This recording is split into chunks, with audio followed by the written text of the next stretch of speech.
तो जैसा कि व्यूअर्स मैं अभी थोड़ी देर पहले कह रही थी कि जब जब मम्मी की यादें आती हैं और पूरे साल भर ही आती रहती हैं, और आज तो उनकी डेथ एनिवर्सरी है, तो साथ साथ उनसे जुड़ी कुछ कुछ चीज़ें ये याद आनी ही आनी होती हैं। जैसे कि कुकिंग स्किल्स, उनकी स्टोरी टेलिंग, उनकी बहुत अच्छे से सारे काम करना, उनको अंजाम देना हर एक काम को जो भी कर रही हैं, और इस तरह की चीज़ें कि उनके उर्दू के अखबार पढ़ने के शौक़ उनके, और फिर मुंशी प्रेमचंद, क्योंकि मुंशी प्रेमचंद की कुछ बेहतरीन रचनाएं मेरी जो उपन्यास हैं वो मम्मी की वजह से पढ़ना हुआ, उनके रिकमेंडेशन पे मैंने पढ़ा, जैसा कि अब मैंने कुछ देर पहले बताया। और मुंशी प्रेमचंद की बात होती है तो ये चीज़ें ऑटोमेटिकली होती हैं, तो मम्मी भी जुड़ी होती हैं, कहीं ना कहीं सबकॉन्शियस माइंड में होती हैं। और इसी तरह से फिर आते हैं, अब मैंने बोला था कि एक शख्स हैं, और मैंने ये बात की थी कि मुंशी प्रेमचंद ने एक पत्रिका अपने जीवन काल में शुरू की थी, वो थी हंस। लेकिन मुझे ये नहीं पता, मैंने रिसर्च कोई किया नहीं अगेन, उनके जीवन काल में वो बंद हुई थी या कब हुई थी, तो कब प्रारंभ हुई थी, कब शुरू की थी, ये भी मुझे नहीं पता। तो अब क्या था कि वो बंद हो गई थी सालों पहले। तो जो शख्स थे वो ये ना कि मुंशी प्रेमचंद के साथ वो शख्स मुझे याद आते ही आते हैं, और उनकी बात कितने दिन से पेंडिंग थी, कितने टाइम से पेंडिंग, कितने टाइम से क्या, कुछ सालों से ही पेंडिंग है। तो लिहाजा मुझे बहुत कुछ एक सालों से था कि उनके बारे में बोलूं। हालांकि कुछ लोगों का ये हो सकता है बोलने से क्या होगा, लेकिन फिर आप ये भी तो मानिए कि आप कितने लोगों के बारे में बोलते हैं, साहित्यकारों के बारे में बोलते हैं, तो इनके बारे में बोलेंगे अभी नहीं, जिन्होंने वाकई कुछ किया है उनके बारे में क्यों नहीं कोई बोलता। बिल्कुल कोई जिक्र तक नहीं होता, कुछ नहीं होता। उनके बर्थडे आता है, उनकी डेथ एनिवर्सरी आती है, हंस शायद अभी तक चल रही, मुझे नहीं पता, डिजिटल कभी कभी कुछ कुछ दिखा है, एक आध चीज़, मुझे नहीं पता, आई एम नॉट श्योर कि चल रही है कि नहीं। तो जो प्रेमचंद जी ने शुरू किया था फिर वो बंद हो गई थी, तो उनको रिवाइव नहीं, ऐसा नहीं था, रिवाइव का मतलब तो दूसरा माने दूसरे होते हैं, तो उन्होंने वो रीस्टार्ट की थी, और वो कोई 40 साल करीब हो गए होंगे उसको रीस्टार्ट किया भी, आई एम नॉट श्योर। मेरे पास ये कोई डेट तारीख और ये रिसर्च नहीं है, मेरे पास कुछ नहीं है इस तरह का। तो लेकिन उन्होंने शुरू की थी, और फिर उसको जो उन्होंने इतनी ठोस काम किए, और अपने जो अच्छे इंसान थे, वो काफ़ी अच्छे इंसान थे, लेकिन वो अपने ढंग के अच्छे इंसान थे। वो एक वो ढर्रे में ढले हुए अच्छे इंसान, वैसे वाले जो ढर्रा होता है वो वाले नहीं कह सकते, लेकिन वो भी अपने ढंग के अच्छे इंसान थे। और वैसे भी उनको ऐसा कोई फ़र्क नहीं पड़ने वाला था जिस अंदाज से वो जीते थे, अगर वो कि मैं अंजना उनको अच्छा इंसान बोल रही हूँ कि नहीं बोल रही हूँ, क्योंकि वो अपना काम जो उनको पता है वो उन्होंने किया और कर रहे थे, वो काफ़ी किया उन्होंने। तो लिहाजा उन्होंने हंस स्टार्ट की काफ़ी सालों बाद दोबारा, और अब क्या किया था उन्होंने कि हंस को रीस्टार्ट ही नहीं किया, बल्कि उसको फिर से एक प्रतिष्ठित पत्रिका बनाया अपने ही ढंग से, अपने ढंग से बनाया। और उनका जो कंट्रीब्यूशन है वो बहुत ही ज़बरदस्त है, और बहुत ही निर्भीक थे वो, और उनका नाम है राजेंद्र यादव, जिनकी कोई बात ही करने को राजी नहीं है, मुझे तो ऐसा लगता है। कुछ एक करते हैं तो बहुत ही धीमी दबी, वो तब भी बहुत उनका बहुत आलोचना होती थी, बहुत कुछ होता था, लेकिन उनका क्या था कि वो उनको जो करना था, और वाकई उन्होंने क्या क्या नहीं करा, इतना बखूबी कुछ चीज़ें की हैं। और ये चीज़ें थी कि हंस में युवा पत्रकारों को छापना, दलित पत्रकारों को छापना, महिला पत्रकारों को छापना, और इस तरह की सारी चीज़ें उन्होंने की जो कि होती ही नहीं थी साहित्य की दुनिया में। अगर आप ईमानदारी से झांकें अपने अंदर, और हर तरफ अपने चारों तरफ साहित्य की दुनिया देखें, अदब की दुनिया देखें, हिंदी लिटरेचर की, स्पेशल हिंदी साहित्य की, और ये सब मैगज़ीन भी आती थी, उसमें ये सब चीज़ें आती थी, तो उसमें ये सब कुछ चला करता था कि कुछ ख़ास लोग थे, उन्हीं के वो छपा करती थी चीज़ें। तो ये राजेंद्र यादव जी ने किया भाई साहब, तो मैं कैसे ना उनकी बात करूं। भले इंसान वो क्या थे कि वो अपना काम करते थे, और बहुत निर्भीक इंसान थे, फेयरलेस थे, और अपने ढंग से जीने का मतलब क्या होता है कि जो सही नहीं, जो गलत दिख रहा है अपने आसपास, इतना सारा जो गलत दिख रहा है उसको बोल देना, उसको लिख देना, अपने लेखन के थ्रू बताना, और कहीं जो वो होती थी आपकी जो साहित्यिक गोष्ठियाँ और सब चीज़ों में भी बोलना, खुल के हर जगह बोलना, तो वो उनका एक वो था। नेचुरल ये होती हैं कुछ चीज़ों में, लोग अंदर से ही ऐसे होते हैं कि उनको चीज़ें जो गलत हैं वो दिख रही होती हैं, उनको ये नहीं लगता कि हमें कंप्रोमाइज़ करने हैं पुरस्कारों की वजह से, या फिर साहित्य में अपनी बिरादरी में अपनी वो बनाए रखने के लिए, साख बनाए रखने के लिए, या दुनिया में अपनी साख बनाए रखने के लिए कि मैं बड़े उस ढंग से जीता हूँ या जीती हूँ। तो वो सब चीज़ें मुझे नहीं लगता उनमें थी। उनको जो गलत था, वो जो गलत दिखता था, वो चाहे पॉलिटिक्स के उसमें हो, राजनीति में आसपास कुछ हो रहा हो तो उसके बारे में लिखते थे, और खुलेआम लिखते थे। और बाकी जो साहित्य में जो अंट शंट चल रहा था वो लिखते थे। वो लिखते क्या था, वो तो करके उन्होंने किया। हालांकि राजेंद्र यादव जी को कोई फ़र्क पड़ता नहीं था, लेकिन कहीं ना कहीं हर एक शख्स ये होता है राजेंद्र यादव जी जैसा कि उसको लगता है कि दुनिया में कितनी मूर्खताएं चल रही, दुनिया में सारे बेवकूफ़ बैठे हैं, कुछ करते हो तो आलोचना आपकी तगड़ी होती है। इतनी बुरी बुरी, मतलब किस लो लेवल की उनको क्रिटिसाइज़ किया जाता था कि लोग देख नहीं पाते थे ना कि ये आदमी शख्स वो काम कर रहा है, उनसे हज़म नहीं होता था। आसपास के कई साहित्यकारों से भी नहीं हज़म होता था, कुछ साहित्यकारों से, कि वो सब दलित लेखकों को और इन सब कुछ छापे जा रहे हैं। तो मुझे नहीं पता राजेंद्र यादव जी होते ही अब बात करना ही बेमानी है तो क्या करते हैं। हालांकि मुझे लगता है होते तो मैं उनसे आज मुलाकात करती। ये एक मेरी वो है, मैं अपनी दिल की बात बता रही हूँ आपको। लेकिन जो उन्होंने किया वो वाकई मतलब बहुत ही उस ढंग से जिए हैं। और मैं यही कह रही थी कि वो जो अंडरस्टैंडिंग ही नहीं है लोगों को ना, खुद तो उल जलूल चीज़ें कर ही रहे हैं। बहुत सारे साहित्य में भी बहुत सारे ऐसे लोग हैं, और नॉर्मल अपने मतलब नॉर्मल तो क्या ही है, आसपास में भी सब अंट शंट चीज़ें चल रही हैं। वो मतलब एक भेड़ चाल चले जा रही है, और हार्ड मेंटलिटी है, और वो प्रोग्राम्ड बिहेवियर है हर तरफ। तो उन्होंने जो किया तो वही प्रोग्राम बिहेवियर चलते हैं पूरी दुनिया में, इंडिया में, और हर जगह मैं आसपास यही देखती हूँ। तो और वही सब है कि लेखन की दुनिया में भी वही होता है कि ये एक ख़ास लोगों को छपना चाहिए, इनको नहीं छपना। आज तक भी हो रहा है वो, ऐसा नहीं है। तो उस वक्त ज़्यादा था, तो कहीं ना कहीं जो राहें आसान की हैं ना, राहें बनाई हैं, वो कहीं ना कहीं राजेंद्र यादव जी ने बनाई हैं कि दलित लेखकों को छापा और महिला लेखकों को छापा, और नए लोगों को, नए रचनाकारों को स्थान दिए जिनको कोई नहीं करता था। और मेरी एक कविता थी, कोई 23 साल आराम से हो गए होंगे, मैंने एक लिखी थी, हिंदी में लिखी थी कविता, और वो मेरे ब्रदर ने भेजी थी उनको। ब्रदर उनसे जाके मिलता रहता था, 3-4 बार मिला होगा, मुझे पूरी तरह से याद नहीं है। देखिए 3-4 बार मिला, कुछ ज़्यादा मिला, कुछ कम मिला। तो वो एक जाके वहाँ जाके मुलाकात कर लेता था, बातचीत हो जाती थी। ऑफिस जो था दरियागंज में, दिल्ली में। तो उसने पोयम मेरी भेजी थी, हिंदी की कविता उस वक्त, और हंस का सब्सक्रिप्शन हमारे पास था।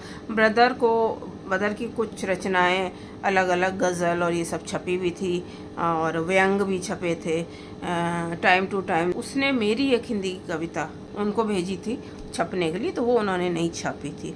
हाँ, मैं उस वक्त निराश हुई थी, डिसअपॉइंटेड थी, लेकिन फिर भी पता नहीं क्या था कि मेरे मन में उस शख्स के लिए ऐसा कुछ नहीं था, क्योंकि मुझे कहीं ना कहीं था कि इसको पसंद नहीं आई होगी, कुछ ना कुछ तो रहा होगा। इसका ये नहीं है कि छापना नहीं है, किसी खास खुंदक की वजह से या क्या नहीं लगा होगा ठीक, उन्होंने नहीं छापी। तो वो शख्स की छाप ऐसे थी, क्योंकि वो जो अंदर चीज़ें होती हैं, मैं हमेशा कहती हूँ, जो अंदर होता है ना, वो कहीं ना कहीं आपका पकड़ में आता है। आज नहीं तो कल नहीं तो परसों, नहीं तो 1 साल बाद, नहीं तो 2 साल बाद, चीज़ें जो आप फेक कर रहे होते हैं, वो चीज़ें कहीं ना कहीं वो निकल आएंगी। ऐसा नहीं होता कि वो छुपी रहेंगी। जो जैसा अंदर से इंसान है ना, वैसा ही आपको अपने पूरे, चाहे वो लेखन कर रहा है या कुछ और आर्ट्स की दुनिया में है और कुछ कला का कुछ काम कर रहा है, तो उसमें वो नज़र आ जाएंगी चीज़ें उसकी, वो छिपती थोड़ी हैं। आप जितना भी वो करते रहो, तो चाहे मैं करूँ चाहे कोई और करे, वो दिखेंगी। आप जो है अंदर से, वो एक ना एक दिन तो बाहर आएगा ही। तो ऐसा तो नहीं था। मैं इसीलिए कहती हूँ कि कुछ एक लोग हैं, विरले लोग हैं, जिसमें से राजेंद्र यादव जी भी एक हैं, जिनकी मैं मतलब मुझे पूरे साल वो याद रहते हैं। तो उनके एडिटोरियल कौन नहीं जानता, हंस में एडिटोरियल का तो उनका बहुत बेसब्री से इंतज़ार किया जाता था कि हंस का तो होता ही था उस वक्त, जो अब मुझे पता ही नहीं खैर हंस का क्या हाल है, क्या स्टेटस है, कुछ नहीं पता। तो उस वक्त हंस का वेट तो होता ही था क्योंकि सब तरह के लोग छपते थे उसमें, हर तरह के। लेकिन जो एडिटोरियल था उसका तो इंतज़ार सबको रहता था बेसब्री से। इससे ज़्यादा क्या कहूँ, वो निर्भीक प्राणी, वो निर्भीक इंसान। और जब वो गुज़रे, जब उनकी डेथ हुई, तो मुझे तो ये कोई 1 आध महीने बाद पता लगा। तो मैं इस बात पे हैरान हुई, ये नहीं है कि चलो नहीं पता लगता, उस वक्त मैं जॉब में ही बिज़ी रहती थी दिल्ली में, आई वॉज़ वर्किंग, तो मुझे नहीं था। और लेकिन पता फिर भी मुझे चीज़ें तो लगती रहती थी, ऐसा नहीं था, मैं मतलब अपडेटेड रहती थी, चीज़ें देखती रहती थी ऑनलाइन। लेकिन उनका कहीं आया ही नहीं, उनका कोई इतना मेंशन हुआ ही नहीं। कोई छोटा मोटा खबर थी, वही मेरे हत्थे चढ़ गई थी खबर कहीं गूगल या किसी ऐसे ऑनलाइन उस पर। तो फिर मुझे बड़ी हैरानी हुई। तो उनका कुछ ऐसा, उनके जीवन काल में उनकी इतनी आलोचनाएं हुई, उनकी पर्सनल लाइफ को लेके भी चीज़ें उछाली गई। तो कहीं ना कहीं वो खुंदक में थी, मुझे तो ऐसा लगता है वो चीज़ें जो की जाती थी, क्योंकि वो ऐसे काम कर रहे थे जो कि किसी के करने के बस के थे नहीं। सही बात तो ये है, वो बस के नहीं थे। उन्होंने तो चीज़ें एक चेंज बहुत, मतलब एक कहते हैं ना, इतने बड़े बड़े चेंजेस की कोशिश क्या की है।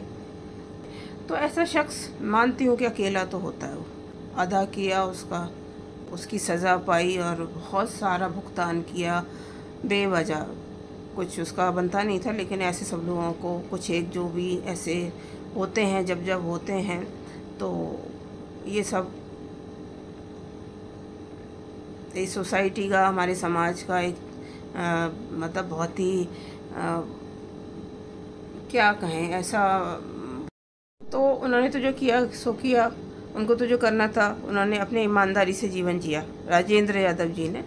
और लेकिन लोगों का, ये तो समाज का बतलाता है ना कि समाज कितना वहीं का वहीं पड़ा हुआ है, एक ही जगह पे, वो खड़ा होने को तैयार नहीं है, वो इसके उसके कंधों पे झूल रहा है एक दूसरे के।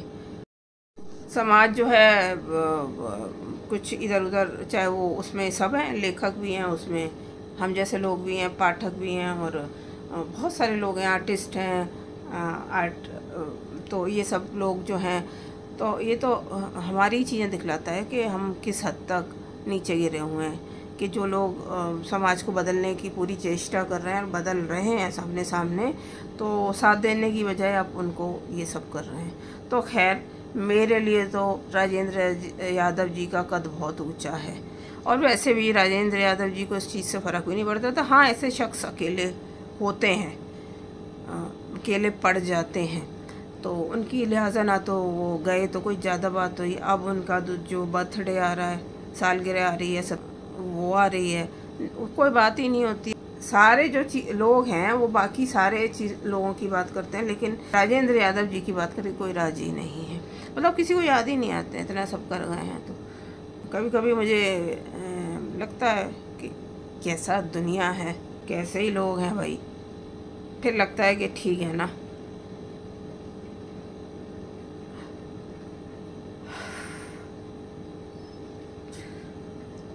अगर सेंसिटिव इंसान है, वो अगर ठीक कदम बढ़ा रहा है और पूरे समाज में जो है वो बेवकूफ़ियाँ चल रही हैं, वो अगर अपने हिसाब से सब कुछ चीज़ अपने हिसाब से और अपनी चीज़ें कर रहा है, ढंग की चीज़ें कर रहा है, चेंजेस ला रहा है अच्छे, तो इतनी उसमें हिम्मत है, तो उसको इतना सुकून होता है कि उसकी बराबरी फिर आप कितने पुरस्कारों के पीछे भागते रहें, लाट टपकाते रहें, और आप कितनी चीज़ों से फिर समझौते कर बैठते हैं, कितने काम आप घटिया कर बैठते हैं। और बहुत लोग करते हैं, साहित्य की दुनिया में भी ये बहुत चीज़ें होती हैं और बाकी जगह भी होती हैं। तो अभी तो राजेंद्र यादव जी के हवाले से साहित्य की बात हो रही है, और आम दुनिया में भी ये सब चीज़ें चलती हैं। तो उसमें जो जॉय है और जो वो है, उसकी मुकाबला नहीं है, ऐसे लोगों से मुकाबला किसी का नहीं है। तभी तो आगे पीछे ओछी चीज़ें करते हैं ऐसे लोग। जो इस तरह के लोग होते हैं, राजेंद्र यादव जी जैसे ईमानदार, निर्भीक और सब कुछ। निर्भीकता इस तरह की आती कहाँ से? इसीलिए आती है कि अंदर से एक चीज़ होती है, एक इंसान एक ऐसा गड़ा हुआ होता है कि मुझे तो ये सब चीज़ें अगर नज़र आ रही हैं तो मुझे बोलना है, किसी भी कीमत पे बोलना है और कुछ करना भी है। तो जो होता है वो करके भी जाते हैं। थोड़ा देर थोड़ा सवेर करके जाते हैं, तो वो राजेंद्र यादव जी का वो है। और जब हंस की बात होती है तो राजेंद्र यादव जी की बात तो लाजमी आती ही आती है।